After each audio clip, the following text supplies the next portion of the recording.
backswing. Gonna get into my Sailor Moon because Akatuma's got to go boom and then baby make me think of the wrong thing. Was that freestyle? Yeah, completely made it up. What was that, bro? What was that? You don't know that song? I mean, it felt like you were running that through a matte filter, though, bro. What is that song called? Hard not to smile when I feel bad. I'm the kind of guy that laughs at a funeral. Can't understand what I mean. Well, you soon will. Oh, yeah. I know the song. I'm the kind of guy that wear my mind on my sleeve. But you were talking about X-Files and shit. It's been 1 week since you looked at me. Bare naked ladies and they smelling my feet. Yeah.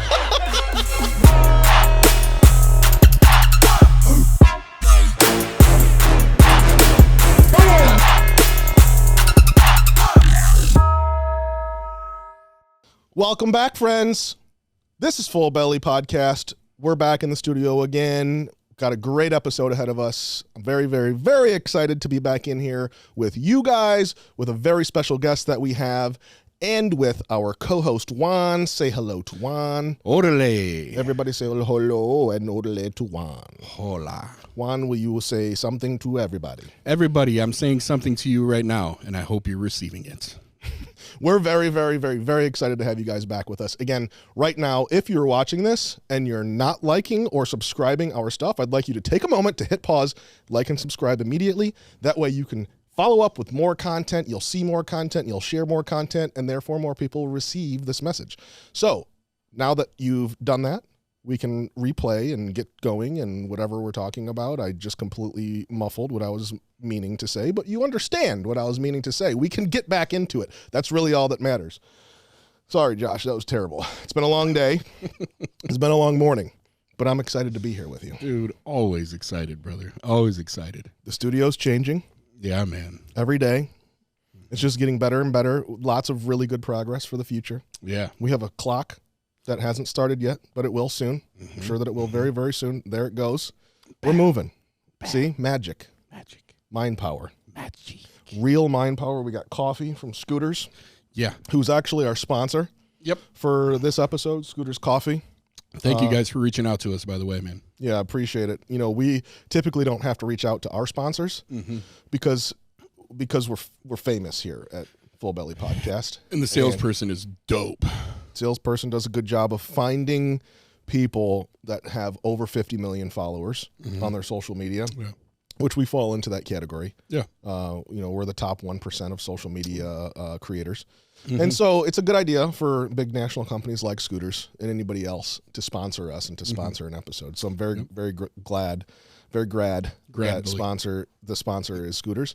They have a great hot vanilla latte with 3 extra shots of espresso. And what they tell you, after you make an order, they tell you to scoot on through. They tell you to scoot around and pick up your order. And I think that's clever because you just scoot. They're quick. That's the best part about it. When I want coffee and I pull into a place, I want my coffee quick. I got to get to the next meeting. I got to get to the next appointment. I got to get to class, whatever it might be. And I got time to sit around. I want to scoot through. Yeah. I want to boot, scoot, and boogie. And they have all the vigor of God's Chicken or Chick-fil-A. You know? I'm sorry? They're so good. They're so kind. They have God's vigor? All the vigor of God's Chicken or Chick-fil-A. I call Chick-fil-A God's Chicken. Understood. Yeah. Understood. What's vigor mean? Vigor. Never That's heard what it means. Vigor. Understood. That makes sense. Yeah. That makes sense. I like that. That's a good word. We're going to use that word, and I can't wait to give a shout-out. Juan's going to talk about our sponsor a little bit later and how they started and how they, became a coffee shop. But I'd really like to get our guest on here because we got some really good stuff to talk about. We've got Devon. Devon is with us today. Very special guest. He's dedicated himself to helping others recover from mental illness and substance abuse, drawing from his own personal struggles with bipolar 1 disorder. After going through a decade of darkness with more than 30 visits to rehabs and psych units, Devon is now blessed with sustained recovery and full remission. He is currently studying social work at the University of Toledo and helps people find jobs and launch careers at Cherry Street Mission Ministries. Devon, I'm getting goosebumps right now. Devon credits his wife, son, and daughter on the way with the motivation and support to leave his old ways in the past and press on in the adventure of recovery. We are honored to have him on the show and can't wait to hear more about his journey. Please help us in welcoming Devon on the show. Come on in, Devon. Come on, doggy. Come on in. I love it. Bring her in, fella. Hey. I love it. Brother. I love it. I'm so excited. Devon's got his Scooters coffee too, sponsored by Scooters. Donated and sponsored. Wow. I really actually was getting goosebumps reading that introduction, dude. I mean, 30 treatment stays. Oh my God. A decade of darkness, family, school, employment, fulfillment, all these things that, like, gosh, man, so many people really just maybe want but don't believe that they're capable of achieving or worthy of achieving. You're doing it, and I cannot wait, man. Thank you for coming on the show. It's so good to be here. You know, as I've been looking forward to this, I'm thinking about some of the places I've been, and I remember those days when I was looking around in my life, like, what am I doing here? What is this? What I'm destined to forever? The drugs, the psychosis, the crushing poverty, and I think about one instance in particular. I was on a trip with some friends. We went to Louisville, and I am from North Dakota, so this is a long way from home. And I was not in a good state. And what happened was I got separated from the hotel where like my key wasn't working, and then they were like, "Oh, what's up with this guy? We don't want to let him into somebody's room, you know. This is not safe." You know? And then my phone dies. I can't get the charger, and I've got like $4 in my wallet. So I'm like wandering around, have no idea what to do. And of course, again, I'm like in active psychosis with a drug addiction to feed, and I end up I'm like, you know what? The hospital will help me. This time they didn't, right? I don't know what happened, but I couldn't get in. And so I'm there through the whole night. I haven't slept at all. They let me loose, and I'm wearing nothing but these paper scrubs. Oh, man. I've got a bag of belongings and $4 in my wallet. Oh. All right. So I go to this like touristy place, and I say, what can I do with $4? I get some ice cream.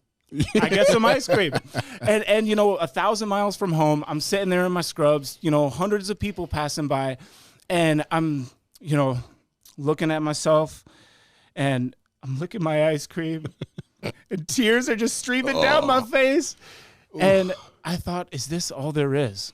And it's in moments like this at the Team Recovery Full Belly podcast that I do a mental time travel back to that place and say, you know what, Devon, is going to be all right. Man, I love that so much. Dude. I love that so much. We should have had some ice cream in preparation for that. We could be licking ice cream. Ice cream will never be the same, man. It just means something different. It'll take you back to that moment. What? Just sad boying with the paper on? At least it didn't start raining. Can you imagine you being in paper scrubs and it just falls off? Oh, man. Just disintegrates in the rain. That's amazing. I love it. Welcome. Thank you for coming. Thank you for coming. I want to go into a couple hot takes and talk about some stuff, just some open dialogue. Let's get things going. Let's get to know each other just a little bit. Guys, what do you say? I say it. What's the pettiest thing you've done after a breakup? Ooh, pettiest thing I have done after a breakup. Looking back, oh, man. Well, mess with the girl's friend is pretty petty. Oh. You know what I mean? So you tried to get back at the girl that you broke up with by hooking up with her friend? I didn't break up with her. She broke up with me. She broke up with you. Yeah. So you decided that the right thing to do. Yeah. But if I'm being honest, the pettiest thing I ever did was I found this wool lined vest. Yeah. That was like freaking like wool and bushy. Yeah. And at the Salvation Army. It was a hard flex. Yeah. And I bought that and went to a party where she was at, the same girl. Yeah. And just stunted on her all night in the wool vest, dude. That was petty. I don't know how that. I would, can't see the logic behind it with the wool vest, but hey, I hope it worked out for you. It did. It did. Hey, I'm going to get this girl back. I'm going to come to a party in a wool vest. Yeah. I'm going to sweat my ass off. It's going to be hot. Yeah. No shirt underneath. Just, I wasn't Probably all smells here. like mothballs. It doesn't fit right. Oh, it fit like a But glove. I'm going to show her. Yeah. She's going to regret everything she did. Yeah. Next question, and I think that this is a good topic to lead into a couple other topics of conversation. Is it better to be an early bird or a night owl? Thoughts? I'm going to say early bird. I think that it helps you get momentum to the day. You know, I have been experimenting with different morning routines, different sleep schedules, and the days that I wake up earlier, I feel like I'm going into the workday full steam, right? Already going. So much momentum. And then on the flip side, I mean, some people, they have a chronotype, the way their body operates and what sleep schedule is best for them. That makes the night owl preferable. So I think the real answer is that whatever your body is designed for, that's what should be done. Personally, though, I prefer those early mornings. Yeah. I know a lot of people, I used to think that, well, first of all, a lot of people use the term wake and bake, right? People will wake up and smoke marijuana. That's the thing. People obviously not in recovery and sobriety. I used to wake and bake, but the thing about me is my favorite marijuana was cocaine. Yeah. So I would wake up and I would do cocaine. And that would really get me going until I realized that I couldn't keep doing that. Yeah. Ended up getting sober.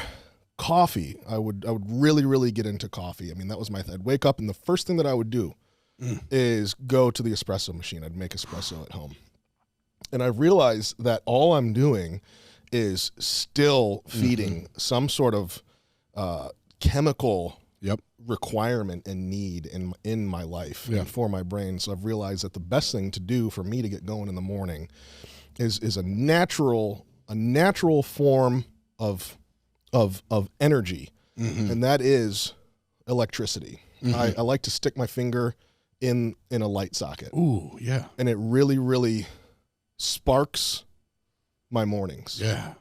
And I've found that there is no better way to wake up than a small jolt of natural energy. Sometimes you pee a little. Yeah. But that's washable. And I'm taking a shower anyway, so it doesn't really matter, and my clothes can go in the laundry. But I realized that that's I'm a morning person. I'm a morning person, and that's a good way to get going. Dude, I feel like you're really teaching a lot of things here for people. Like if you're not doing that, I'm not sure you're really doing it right. I also I'm a daydreamer and a night thinker, so I'm a night owl and a morning person personally. You know, they call it insomnia. My circadian rhythm is really, really strange. Yeah. But after I leave here, I'm going to go put my finger in a light socket here and test out, because I feel like I'm not doing it right now. You're probably not, but that's okay. You know, like everybody has room for growth. Yeah. Everybody has room for growth. Speaking of growth, since you've gotten sober, I want you to tell me something in 60 seconds that summarizes how you've really realized what it means to be a man. Like, how have you tapped in fatherhood, manhood, a person of integrity? Yeah. I'd like to hear that from you, and then to Devon. Yeah, I mean, first and foremost, growing up, like I knew like there was a difference between me and my father because he pooped on a morning schedule. And as a kid, I didn't have a schedule. So when I got sober and I realized that, I'm pooping on a normal schedule, like that happened with sobriety, because opiates made it, there was like 9 days. You never know when it's coming out. No, it was like pooping out of Air Jordan, dude. It was bad. But when I started pooping regularly, but it's not just that, it was the smell of it. Your smell your poop smell has to smell like a man. It's natural. Yeah. You know what I mean? And I feel like we probably get that. Like if I'm like, yo, man, I got a manly poop smell, you'd be like, yeah, I get that. Yeah. That's just natural. You know what I mean? Like we all understand what that is. Yeah. And on top of that, dude, is just getting in my car, and instead of like using the gas pedal, I created a latch door, and I Barney Rebel. You know what I mean? I don't think you're a real man until you can Barney Rebel your car on the E-way at like 55. So if you're not there yet, I get it. We all have room for growth, like you said, bro. Sure. Yeah. What about anything for you, Devon? I think dependability sums it up. In addiction, we are often in this chaotic life that has no sense of regularity, even with the poop schedule or lack thereof. But in sobriety, as a father, my kid can count on food in the cupboard. He can count on me being there, not out at the bar or someplace worse. And when he comes to me with a need, I'm emotionally available. I'm not blitzed out of my mind. The same as a husband, the same as an employee. And so for me, that manhood in recovery has so much to do with being predictable and reliable and dependable. That's such a good answer. Man. That's so good. That's Wow. like a real thing. Right. You know, that's like real. That was really actually very good. That And was I feel amazing. Like there's a lot of like inspirational clips that'll happen there. For me, I've realized that this is a very competitive world, right? Like it just is what it is. We are all here and everybody is competing in some way, shape, or form against somebody else. And we have to be able to hold our own position in this world. And I think that it's very natural for people to look at, you know, somebody else that's it's almost like to pick on someone your own size. Like I can look at another 36-year-old male and be like, okay, like how do I square up against this person? But the real sign of manhood, in my opinion, and what I've had to test myself with, is to challenge myself against somebody who's not in my category.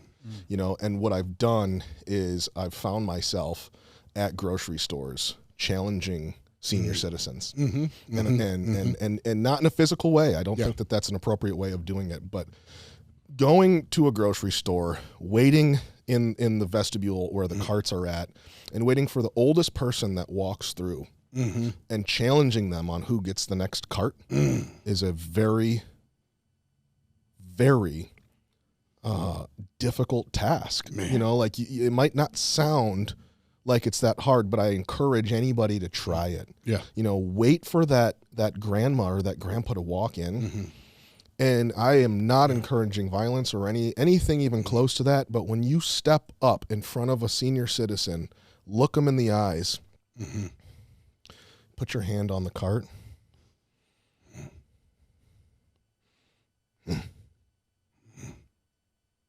and see who steps down first. Yeah. You know, that has been more than empowering for me. And I can't emphasize enough why somebody should do that, whether you're a male or a female, finding your own place and realizing your positioning in the world.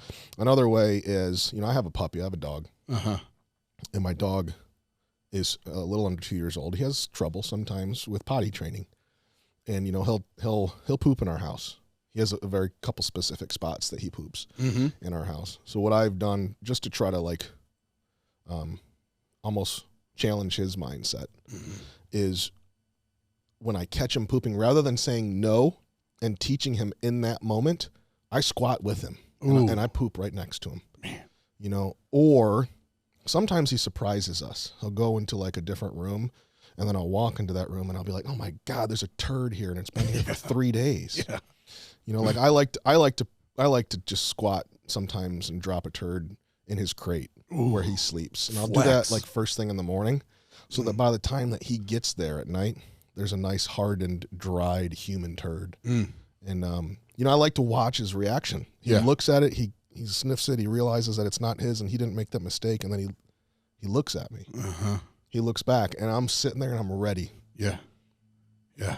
And I do this.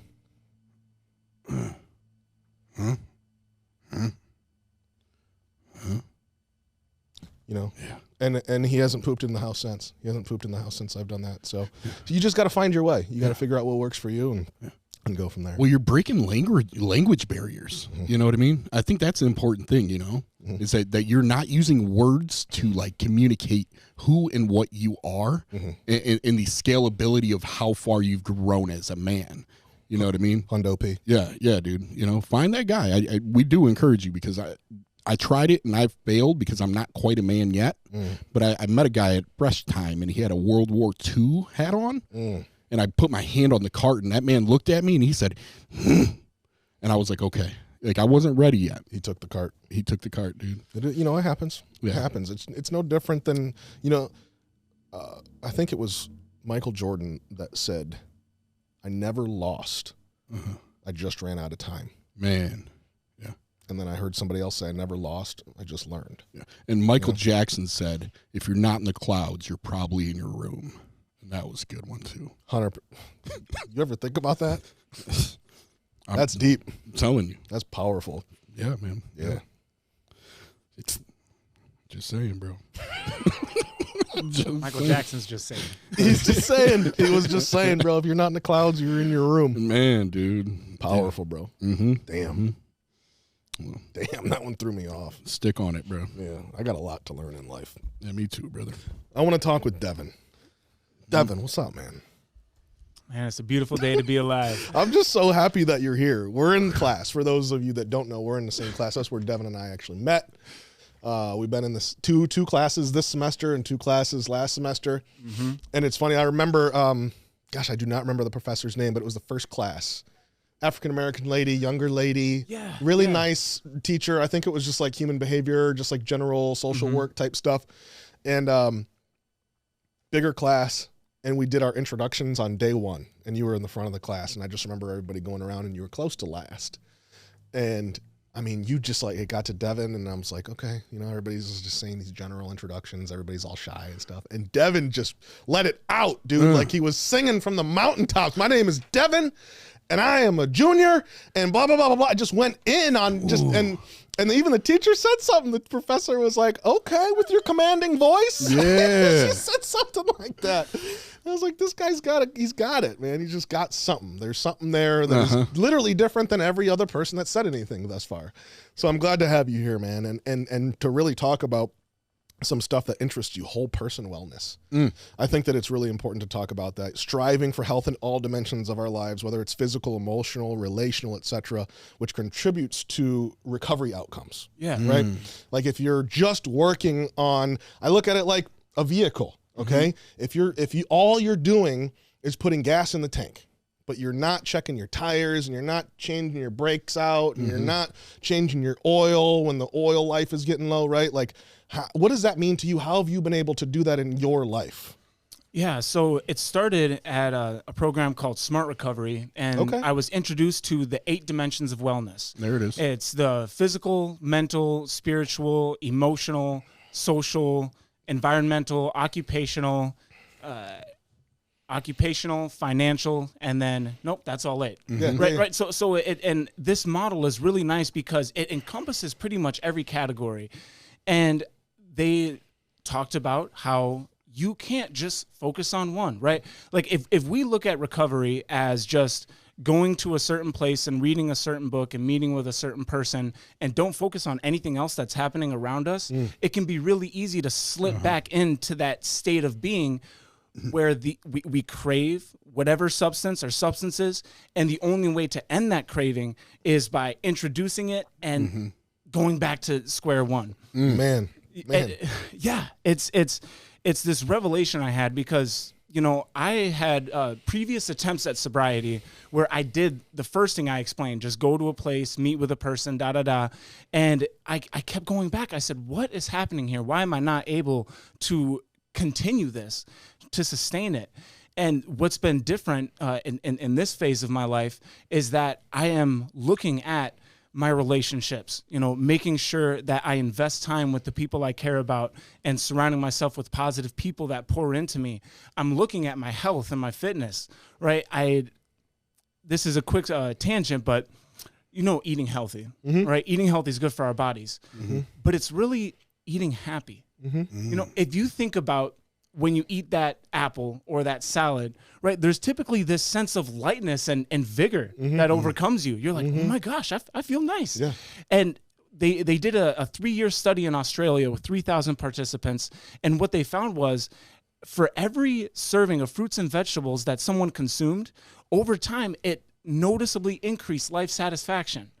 And so in this way, eating healthy helps me to feel good, right? And if I feel good, if I feel better sober than I feel when I'm on drugs, then I don't go back to drugs. 100%. Right? This applies to... It's hard to do that.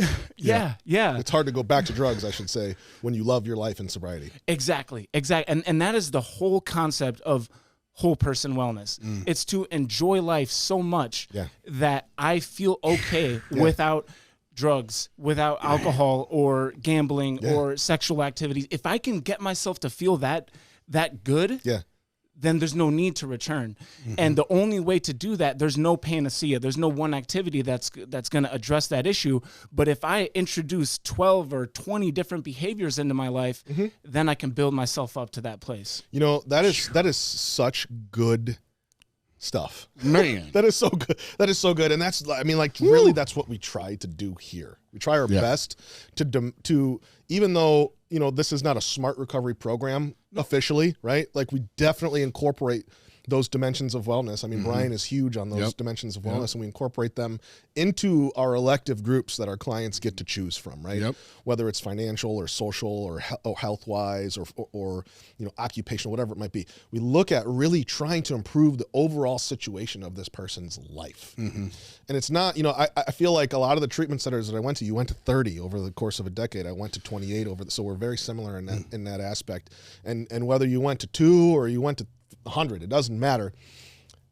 I feel like a lot of places aren't really pushing that. It's very, very traditional talk therapy and sitting around and circling up and let's check in today, right? It's an easier way to get through a group. And I remember like there was group facilitators in the treatment center that I went to the last time in 2015 that taught me things. Right? They taught me things. We didn't just like get to talk. There was an opportunity to talk, but the talking at the end of the group was very, very intentional. There was a didactic, educational piece in the beginning of the group that I think is so important. And it was directed at something intentional on what we needed at that point in our lives. And I think that it's very important that, like, when we go to school is teaching us about something that we're going to need in the future, hopefully. Right? And I think that treatment in general, I'm not saying all treatment, but I think treatment in general and a lot of places that I went to failed at that aspect in saying, you know what, you're gonna have to understand about how important finances are. So let's teach you about that. You're going to have to understand what it means to be a father or a son or a brother or a sister or a husband or a wife. Let's teach you what that means, because I knew the word, but I didn't know the meaning behind it, you know? So I think that it's just so great to hear you talking about that. And we say it all the time here, man. I want to make your life so good. Or I want to help you make your own life so good. That's right. Because we can't do it for anybody. Right. And anybody that does claim that they've been saving lives or changing people's lives or doing it for them, you're full of shit, okay? You don't do nothing for anybody. You give people tools so that they can do it for themselves. But we want to offer an opportunity, a place, a comfortable, safe place with educational opportunities and tools where people can make their lives so good. Why would they go back to drugs and alcohol? I truly think about that right now. You know, you got a daughter on the way. I was holding my daughter this morning, feeding her. And dude, I cry every time I hold my daughter. She's 5 weeks old. For the last 5 weeks, I've cried every single day. Man. Get ready for it, dude, because it's happening. It's coming. So put on your seatbelt. Yeah. I will do anything for her. And it's such a powerful thing to think about where I was. You know, you think about those times where you were eating ice cream with $4 in your pocket. You just got out of a hospital in a different state. I've been there. I know what it's like. And dude, I would never trade. I know people say this all the time, like you can never say never and you've never got this figured out and you can't say that you'll never go back to drugs. I promise you I'll never go back to drugs. I'm going to keep working every single day. And just for today, I'll do what I got to do, and I still am active in my program of recovery. I'll never stop doing that. At least I don't believe that I'll ever stop doing that. I realize that I have a disease that will always be there. I'll keep working at that. And I will keep working at that one day at a time. But my life is too good. I can't give up what I have. I can't give it up. I love it too much. So I think, dude, hearing you say that though, man, it's like the discovery process and the recovery process, you know, and like discovering, you know, constantly. So for me, there's been points in my recovery process where as I'm evolving and growing in these things, I discovered a lot of things too. You know, things came into my life. And hearing you talk about like the treatment process, a lot of times like you're talking about traditional group therapy or whatever that is and how that works. Like that is, you're showing somebody how to discover themselves or remember something, you know, but recovery isn't just about the discovery, you know. I'm thankful for you and Team Recovery when I first got sober and people in the rooms, because you guys taught me how to discover myself, but not only that, you showed me a really healthy example of how to recover as well, which is to include the dimensions of wellness, Maslow, the steps, all these things to implement them in my life. It wasn't enough for me just to quit doing drugs and learn how to laugh and smile again. Right. You know, I couldn't sustain just based off of that, you know. And coming to a point though, I've been sober and quit discovering myself as I change, though. You know, and it's important for me to give myself room to explore still, and to still not know, you know, everything about life, and give myself the opportunity to allow humility to bring creative like things into my life and to have a new expression, you know, and there's a lot of people out there that I've seen, and, you know, that get really stuck in their way. They get stuck in their one way, you know, and that one way, you know, I think can be really detrimental to the people that we're trying to serve, man. You know, 100%. It can be really detrimental, man. You know, that is, I love what you just said there, and that goes right into one of the other things that I know that you wanted to talk about, which is embracing the ongoing process of transformation. Right? And it still ties into what you were talking about of doing all these different things, because I think this is a very important thing to discuss as well, right? Man. I know people who have stopped using drugs and alcohol, and that's about it. Yeah. Right. Because like we all know that old timer that's been around, whether it's in the rooms or outside of the rooms in life, that's been clean for maybe 30 years and is in really good physical health, and has no humility, you know, just got a divorce, isn't being investigated by the FBI, you know, like maybe they're doing less harm than what they were doing 30 years ago. And then they overcompensate with things, right? They start to talk about how much money they have, or you know, the certain kind of sunglasses that they might have on, or whatever it might be, and they think that that's what defines their success. Yeah, you know, overcompensating. How important is it for people to really embrace all these different dimensions ongoing, right? Because if one takes over and we're not working on the other ones, it's all out of balance. Yeah. It's all out of balance. And then we think we're humble when we have no humility, and we think we're empathic when we really only care about ourselves. And, you know, I hear it all the time. You guys probably know exactly who and how I'm talking about. You know somebody. Everybody out here that's in recovery knows somebody that falls into that category. So when you're talking about embracing an ongoing process of transformation, how quitting drugs and alcohol is a radical change that offers the opportunity to continually improve and evolve as a person. Talk on that a little bit. Yeah. So, you know, we know what it's like to live addicted, right? We know the shame, the pain, we know the danger, and the moment that we are ready to stop, it's like opening the door to an entirely new world, an entirely new life. And stepping through that is perhaps the largest opportunity that most of us will have had up to that point. And so with this radical change, getting through early recovery it's paramount to that success. And if we go back, I think it's because, at least in part, we don't see the hope, the promise that awaits us, that contrast of how you said, I'll never go back because my life is too good, right? It's hard to see that in early recovery when we don't have all of those things that we've gained. But then as we move through, right, along those dimensions of wellness, we can focus on our fitness. We can start doing a budget, become solvent for the first time, right? Start having money to pay our bills without having to get a payday loan or borrow money from grandma. And so the outside, it starts to transform, and we say, oh my gosh, like I'm actually kind of healthy. I am a well-adjusted human being. I didn't think this was within the realm of possibility. But there's this interesting thing that our insides keep pace with the change of our outsides. Yes. Right? It's that old Hermetic law, as within, so without.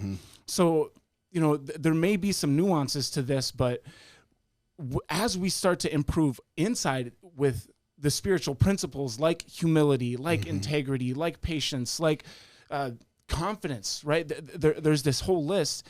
And some of us might get to a certain point where, all right, we've got the driver's license and this and that, and think, all right, that's it.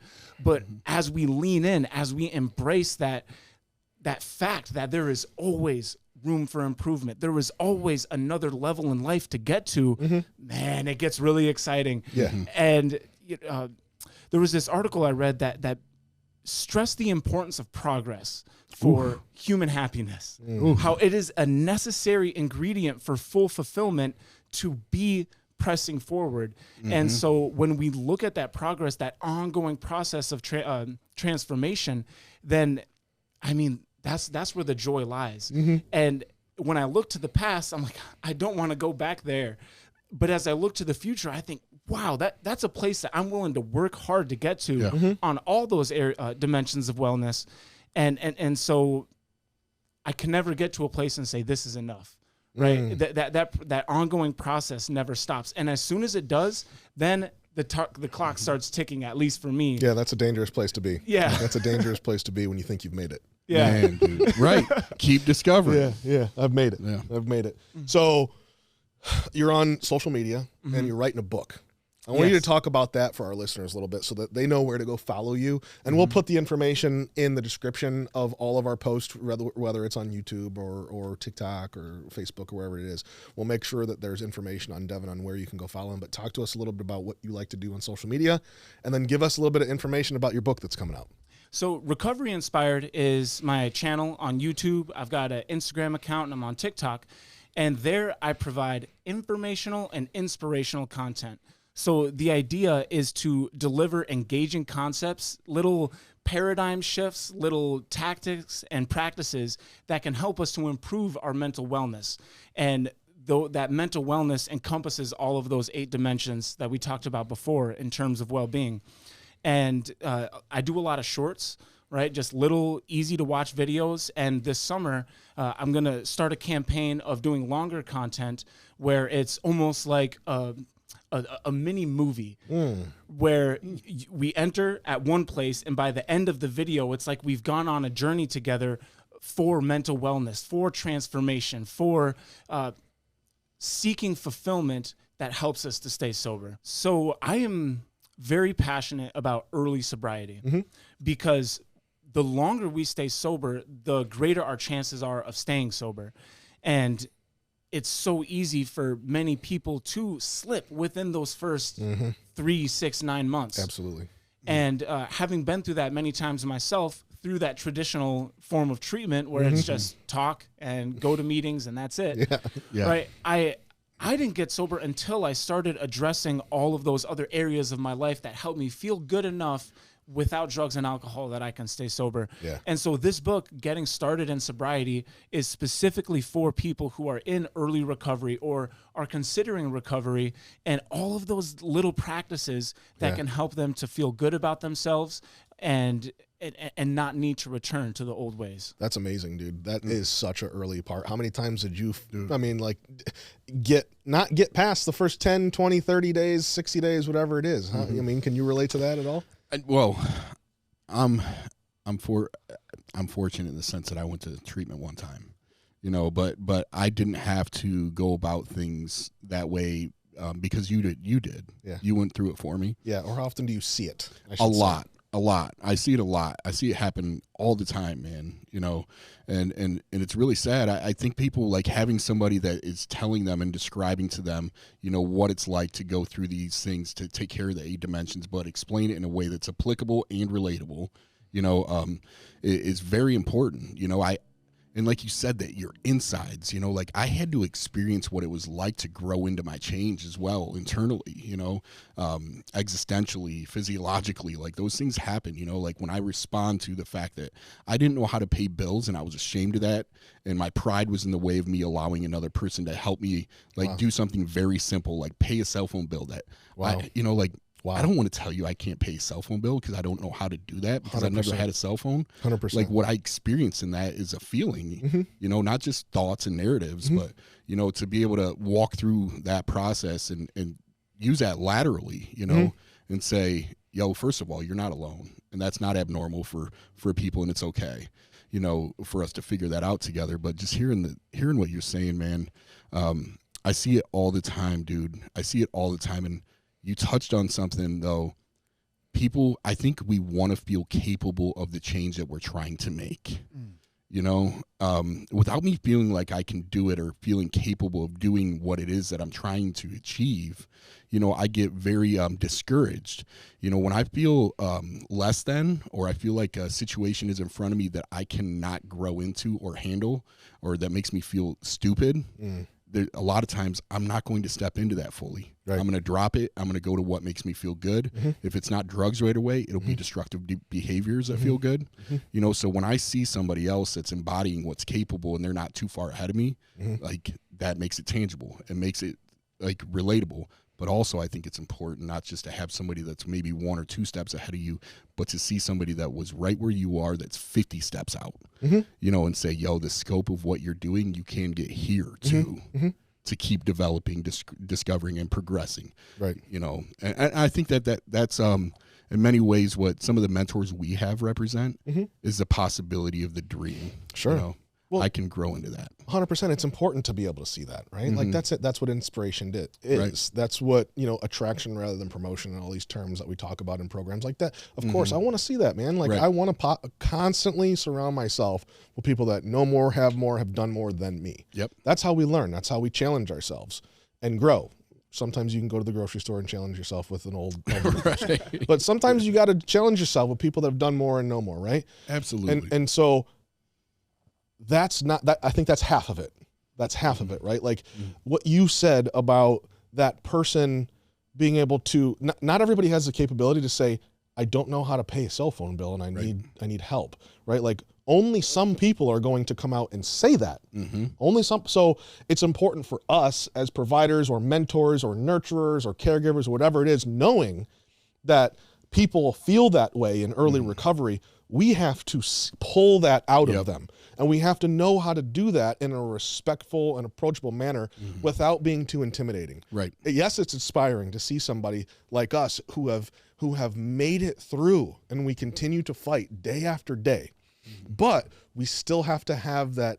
We have to never forget where we came from. That's right. And we have to be able to approach individuals in early recovery and say, you know what, man, I see you making some decisions that maybe I have made in the past, and I'd like to talk to you about them. I don't think that it's smart for you to go and buy these Jordans.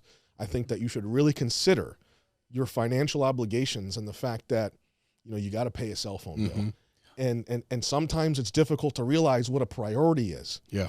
So I just want to have a quick conversation with you, and let's just open dialogue. There's no judgment here, but let's figure out like what is most important for you, because if you buy these Jordans and you can't pay your cell phone bill, how are you going to have that that phone visit with your daughter that you're trying to get custody of again? Yeah. You know? And why are you buying the Jordans anyway? Like what's causing that to happen? Right. Why do you think that Jordans are going to make you cool or worthy or whatever? Right. Like, why do you think? Well, I think a lot of people like it. You know, what happens for me is like, it's like Peter Pan syndrome. I was detached from my freaking shadow. You know what I mean? Like my shadow, like I didn't want to be a part of my shadow in those things. You know, I did everything. And then, you know, it's important for me to have my shadow nearby. You know, me allowing my history, the things I've done, not just good, but right now I'm speaking about what I've done that hasn't been necessarily good or has been difficult. It's important for me to stay close to that, not in a way where, you know, I'm defeating or harming myself with that information or that experience, but for me to draw from my experience, because as a provider and somebody who's trying to serve the world, like the best thing I can do is expose that in me to be able to call you into something. That's my reach. Yeah. You know, my reach is within my shadow. Absolutely. You know, and the possibility, you know, is it's the sun's in front of me, my shadow's behind me, and I love looking behind myself and seeing how far my shadow can go. Ooh. You know what I mean? It's important. You know, It is. and that aspect, you know, always keeps me. That's the thing. I really try hard, and I love that about myself. I love that about you. You know what I mean? Is that my shadow is not something I'm running from, but I think that it's a beautiful part of my experience. And especially as somebody who feels compelled to reach people, my shadow is what brings them to me. 100%. You Yes. You and your shadow, I love. Yeah. I ain't trying to Peter Pan that, dog. Yeah, Peter Pan's for sissies. Sis. He's the boy that never grew up. He Right. never grew up, bro. That's right. I mean, if we're men, we by definition cannot be Peter Pan. You can't be Peter? No, Come on, dude. man. No. Grow up, Pete. Yo, Devon, go ahead. Sorry. really quick, bro, because I heard you say something, but it was a profound experience for me. I asked a lot of people through my process, a lot of men, what does it mean to be a man? You know, I wanted to find that for myself. And somebody very important to me and that I looked up to said, one day when I looked at him, he said, he thought about it and he said, well, I think that a man is somebody that can hold, that holds everything that passes through their hands, physically, emotionally, mentally, psychologically, whatever it is, that I am going to hold that and steward that well. You know, that my response, no matter what it is that comes to me, whether it came to me without me seemingly giving permission, that I am responsible to respond to everything. And a man carries the weight and the totality of everything that comes through his hands. You know, and I just loved what you said, man, and thought I'd share that because it really hit me when I heard that, and I identify with that. I could not have said it better myself. It's really, really good. Dude. Thank you. I didn't say it. Devon, we got 30 seconds. If you wanted to you know, someone's listening and you want to get a message out there that was the most important message that you came on this show for, what would it be? To live the inspired life. There are so many people living lives of quiet mediocrity and desperation. We don't know what we are capable of. And this world, there's so much suffering. There's so many problems. Well, guess what? We are the ones that we've been waiting for, right? No one's going to do this except us, and no one person can do it. So the more people that rise up, that ignite the potential within them and go out in the world to serve, I get the feeling that all these things that we're looking around saying, man, this is terrible. Well, guess what? Maybe our great-great-grandkids can look around and say, thank you to that generation because they did something about it. Yeah. Do something about it. Do something about it. Live the inspired life. That was so good. There was so much passion in that. I'm telling you, look at my hair standing up on my arms, dude. It's hot. I'm sweating, but I have goosebumps. Bro. That was so good. That was so good. Devon, thank you. Yeah, thank you so much for coming on with us. I wish we had hours and hours and hours to do. We'll just have to do this again. We have to have you come back. We have to, because there's just too much goodness to go around. So I want to thank everybody for watching. This was a fantastic episode. Please make sure that you share this. Whether you thought it was great or not, share it because somebody else is going to think that it's great. It's exactly what Devon's talking about, that it takes every single person and just the act of sharing something, liking, subscribing is extremely important too. We're trying to get to 1,000 followers on YouTube. We can get there with your help. There's an algorithm. It'll all work out. All you got to do is hit the follow button and we will get to 1,000. Then we'll get to 10,000. Then we'll get to 100,000. So please subscribe to us. More than anything else, if you need help or somebody you know needs help, call us on our hotline, 419-561-LIFE. It is our duty and our obligation to find help or to just listen. So whether that's with us or with someone else, we don't care. We just want to find some help and give you an ear to talk to.